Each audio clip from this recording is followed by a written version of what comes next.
প্রিয় ছাত্রছাত্রীরা, আজকে আমি তোমাদেরকে এই ভিডিওর মাধ্যমে ক্লাস 9-এর ভৌতবিজ্ঞানের যে সমস্ত প্রশ্নগুলো দেওয়া হয়েছে সেকেন্ড সামেটিভের জন্য 2025 সালে রায়মার্টিন প্রশ্নবিচিত্রাতে স্কুল নম্বর 5 নম্বর স্কুলে পেজ নম্বর 280-তে যে সমস্ত প্রশ্নগুলো আছে সমস্ত প্রশ্নের উত্তরগুলো আমরা আলোচনা করবো আজকে এই ভিডিওর মাধ্যমে। তোমরা ভিডিওটা শুরু থেকে শেষ অবশ্যই দেখবে এবং চ্যানেলে যদি নতুন থাকে অবশ্যই তোমরা চ্যানেলটাকে সাবস্ক্রাইব করে রাখবে পরবর্তী স্কুলগুলোর প্রশ্ন উত্তর পাওয়ার জন্য, এবং আমাদের যে প্লে লিস্ট আছে সেখান থেকে তোমরা দেখে নিও। তো আজকে দেখো আমরা যে 5 নম্বর স্কুলগুলো আছে, 5 নম্বর স্কুলের প্রশ্ন আছে গ্রুপ এ এর মধ্যে 8টা প্রশ্ন আছে, 1 নম্বর করে 8 নম্বর দেওয়া হয়েছে এমসিকিউ টাইপ প্রশ্ন। একের দাগে কি বলা আছে দেখো, সঠিক উত্তরটি নির্বাচন করো। একের দাগের একের প্রশ্ন, সরু ব্যাসযুক্ত নলের মধ্য দিয়ে তরলের উঠার প্রবণতাকে বলা হয়, এটা হবে কৈশিক ক্রিয়া, অপশান ক, অপশান সি। এরপরে প্রশ্ন, বৃষ্টির ফোঁটা গোলাকৃতি হয়ে নিচের দিকে পড়ার কারণ হলো, সেটা তোমাদের এখানে হবে পৃষ্ঠ টান। এরপরে আছে 2 গ্রাম অণু নাইট্রোজেন বলতে বোঝায় 56 গ্রাম N2। এরপরে আছে এসটিপিতে 11.2 লিটার গ্যাসের ভর 16 গ্রাম হলে গ্যাসটির সংকেত হবে, এটা হবে অপশান ডি অর্থাৎ O2। এরপরে আছে কোলয়েড কণার ব্যাস, সেটা হবে 10⁻⁵ সেন্টিমিটার থেকে 10⁻⁷ সেন্টিমিটার। এরপরে আছে বৃষ্টির জলের পিএইচ এর মান 7-এর কম, অপশান এ। এরপরে যেটা বলা আছে ক্ষার দ্রবণে ফেনলপথালিনের বর্ণ হবে, সেটা হবে অপশান বি অর্থাৎ লাল। এরপরে আছে 8-এর দাগের প্রশ্ন, এম ভরের কোনো বস্তুর গতিশক্তি ই হলে রৈখিক ভরবেগ হবে, তাহলে রৈখিক ভরবেগ হবে কি √2mE। তাহলে এখানে আমাদের যে প্রশ্নগুলো ছিল এমসিকিউ টাইপ প্রশ্ন সেগুলো আমরা আলোচনা করে নিলাম। এরপরে যে প্রশ্নগুলো আছে দেখো বিভাগ বি অর্থাৎ গ্রুপ বিতে 7টা প্রশ্ন আছে, 1 নম্বর করে 7 নম্বর। 2-এর দাগে বলা হয়েছে কি, নিচের প্রশ্নগুলি সংক্ষিপ্ত উত্তর দাও। 2-এর দাগের 1 মোল NH3-তে পরমাণুর সংখ্যা নির্ণয় করো। 1 মোল NH3-তে পরমাণুর সংখ্যা নির্ণয় করো, সেটা এখানে তোমাদের হবে কত, 6.022 ইন্টু 10⁻23 সংখ্যক। জলে নুন যোগ করলে জলের পৃষ্ঠটান বাড়বে না কমবে, তাহলে সেটা হবে কমবে। এরপরে আছে স্থিতিস্থাপক সীমা বলতে কি বোঝায়, স্থিতিস্থাপক সীমা বলতে কি বোঝায় সেটা তোমাদের এখানে লেখা আছে। স্থিতিস্থাপক সীমা সেটা তোমরা লিখবে এখান থেকে, যে দৈনন্দিন অভিজ্ঞতায় দেখা যায় যে প্রযুক্ত বাহ্যিক বলের একটি নির্দিষ্ট ঊর্ধ্বসীমা পর্যন্ত প্রতিটি বস্তু পূর্ণ স্থিতিস্থাপক বস্তুর তুল্য আচরণ করে, অর্থাৎ বিকৃতি উৎপাদনকারী বল অপসারিত হলে বস্তুটি তার নিজস্ব আকার ও আয়তন পূর্ণমাত্রায় ফিরে পেতে সমর্থ হয়। প্রযুক্ত বলের এই সীমাস্থ মানকে বস্তুর উপাদানের স্থিতিস্থাপক সীমা বলে। এরপরে আছে এসআইতে ঘাতের একক কি, তাহলে এসআইতে ঘাতের একক কি, সেটা হবে নিউটন। এসআইতে ঘাতের একক হলো কি নিউটন। শূন্যস্থান পূরণ করো। উষ্ণতা বৃদ্ধিতে দ্রাব্যতা হ্রাস পায় এমন একটি কঠিন পদার্থ হলো, তো কি লিখবে তোমরা, কলিচুন লিখতে পারো, কলিচুন। তারপরে আছে কি, একটি আলমিক লবণের উদাহরণ দাও। Sodium bicarbonate, sodium bicarbonate. শূন্যস্থান পূরণ করো। ক্ষমতা ইকুয়ালস টু বল ইন্টু কি হয়, বেগ। ক্ষমতা ইকুয়ালস টু বল ইন্টু বেগ। এরপরে আছে গ্রুপ সিতে যে প্রশ্নগুলো 3-এর দাগে, নিম্নলিখিত যে কোনো 5টি প্রশ্নের উত্তর দাও। 5টা প্রশ্ন 2 নম্বর করে 10 নম্বর দেওয়া হয়েছে।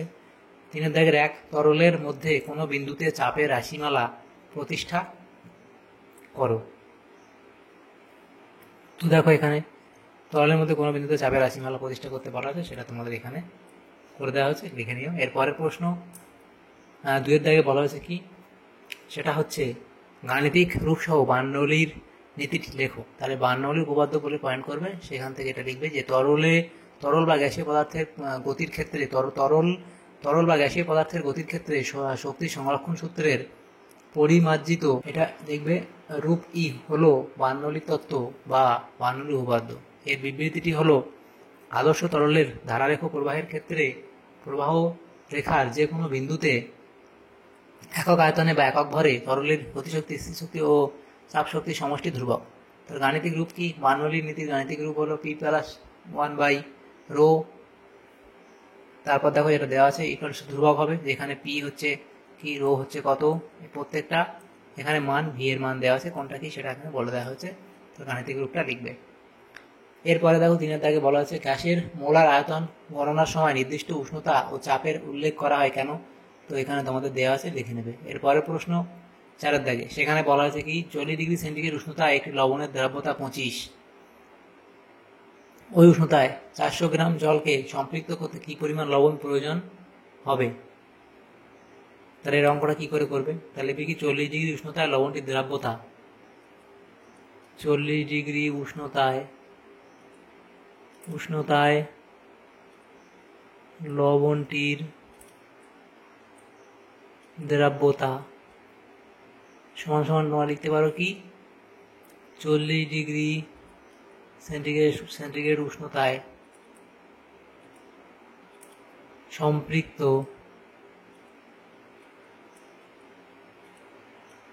দ্রবণে লবণের ভর বাই ওই দ্রবণে দ্রাবকের অর্থাৎ জলের ভর ইন্টু 100। তো নেক্সট লাইন কি লিখবে? 40 ডিগ্রি সেন্টিগ্রেড উষ্ণতায় লবণটির দ্রাব্যতা কত? 25 আমাদের এখানে বলে দেওয়া হয়েছে। এবং এখানে কি, তাহলে এটা সেমটা আবার লিখবো, 40 ডিগ্রি সেন্টিগ্রেড উষ্ণতায় সম্পৃক্ত দ্রবণে লবণের ভর বাই, এটা কি ওই লবণের দ্রাবকের ভর কত, জল, এটা হবে তোমাদের কত, 400 গ্রাম বলে দেওয়া আছে, 400 গ্রাম ইন্টু এখানে আমাদের যেটা বলা আছে কত, 100। তাহলে পরের লাইন আমরা এখানে কি হবে, এইটা যেটা হবে এর মানটা কি হবে? তাহলে 40 ডিগ্রি, এটা সমান সমান কি হবে, এটা এখানে 25 সাথে গুণ হবে, নিচে 100 হবে, তো সেটাই। তাহলে ইকুয়ালস টু কত, এই 40 ডিগ্রি সেন্টিগ্রেড উষ্ণতায় সম্পৃক্ত দ্রবণে লবণের ভর সমান সমান কত হবে? এটা সমান সমান আমরা লিখতে পারবো এই 425 ইন্টু 400, নিচে কত হবে, এই 100 হবে। তাহলে কাটাকাটি করলে কি হয়, 25 ইন্টু 4, তাহলে এটা হবে কত, 100। তাহলে উত্তর কত হবে আমাদের, যে 40 ডিগ্রি সেন্টিগ্রেড উষ্ণতায় সম্পৃক্ত দ্রবণে লবণের কি বলা আছে, যে ওই উষ্ণতায় অর্থাৎ 40 ডিগ্রি সেন্টিগ্রেড উষ্ণতায় 400 গ্রাম জলকে সম্পৃক্ত করতে কি পরিমাণ লবণ প্রয়োজন হবে? লিখবে এখানে 100 গ্রাম এই পরিমাণ লবণ প্রয়োজন হবে। উত্তর লিখবে কি, ওই উষ্ণতায় অর্থাৎ 40 ডিগ্রি সেন্টিগ্রেড উষ্ণতায় 400 গ্রাম জলকে সম্পৃক্ত করতে 100 গ্রাম লবণ প্রয়োজন হবে। এরপরে যেটা আছে দেখো, আচ্ছা এখানে তোমরা লিখে নেবে এটা, তাহলে এটা আমাদের কত, 100 গ্রাম হবে।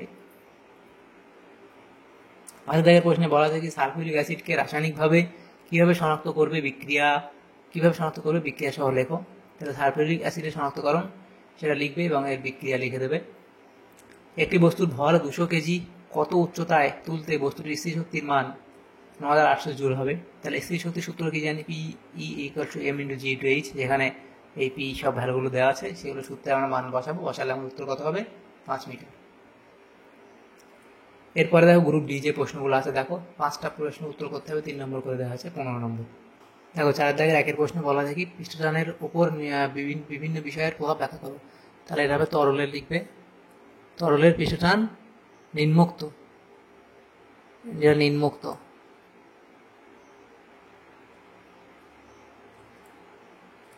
বিষয়গুলির দ্বারা প্রভাবিত হয়ে থাকে। 1 নম্বর উষ্ণতা, দূষণ, দ্রবীভূত বস্তুর উপস্থিতি, তরল সংলগ্ন মাধ্যমে প্রকৃতি এবং তড়িদাহিতকরণ, এই পয়েন্টগুলো লিখবে। নেক্সট প্রশ্ন কি আছে 2-এর দাগে, 22 গ্রাম CO2-তে যত সংখ্যক অণু আছে ঠিক তত সংখ্যক অণু কত গ্রাম H2S এ থাকবে। তাহলে এটা অঙ্কটা এভাবে করতে হবে, পুরো ডিটেলস এখানে করে দেওয়া হয়েছে, পুরোটা করে নিও। তারপরে দেখো 3-এর দাগে বলা হচ্ছে ইমালশনে বিস্তার মাধ্যম ও বিস্তৃত দশা কি কি। তাহলে ইমালশনে এই বিস্তৃত মাধ্যম কি, বিস্তৃত দশা কি, তোমার এখানে উদাহরণ দেওয়া আছে। দেখো এখানে লিখবে ইমালশনে বিস্তার মাধ্যম তরল আর বিস্তৃত দশা অপর একটি তরল। চাপ বৃদ্ধিতে তরলে গ্যাসের দ্রাব্যতা কিরূপ পরিবর্তন হয়। তাহলে চাপ বৃদ্ধিতে তরলে গ্যাসের দ্রাব্যতা বৃদ্ধি পায় বা বাড়ে।